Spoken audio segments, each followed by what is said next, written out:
ಹೇಳಿ ಎಲ್ಲರಿಗೂ ನಮಸ್ಕಾರ. ಬೆಳಗ್ಗೆ ಯಾಣ ಹತ್ರ ಬಂದಿದ್ದೀವಿ. ಗೋಕರ್ಣದಿಂದ 40 ಕಿಲೋಮೀಟರ್ ದೂರದಲ್ಲಿರುವ ಯಾಣ ಅಂತ ಬರುತ್ತೆ. ಯಣ ಅನ್ನೋಕೋಬೇಡಿ, ಯಾಣ. ಯಾಣಕ್ಕೂ ಜಾಸ್ತಿ ಡಿಫ್ರೆನ್ಸ್ ಇದೆ.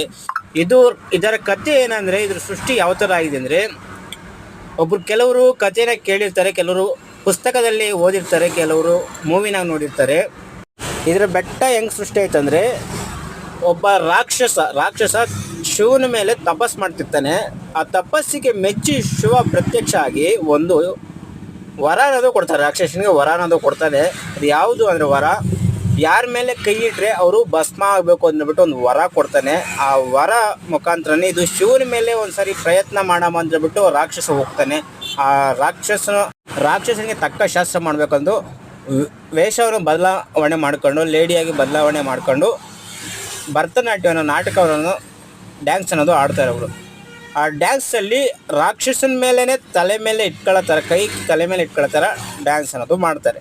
ಹಾಗಾಗಿ ಆ ತಲೆ ಮೇಲೆ ಇಟ್ಟಿದ ತಕ್ಷಣ ಭಸ್ಮ ಅನ್ನೋದು ಆಗ್ತಾನಲ್ಲ, ಆ ಭಸ್ಮ ಆಗಿರೋ ಬೆಟ್ಟನೇ ಇದು ಯಾಣದಲ್ಲಿ ವಿಭೂತಿ ಬೆಟ್ಟ. ಅದೇ ಬೆಟ್ಟನೇ ಈ ಥರ ಸೃಷ್ಟಿಯಾಗಿರೋದು, ನ್ಯಾಚುರಲಾಗಿ ಸೃಷ್ಟಿಯಾಗಿರೋದು.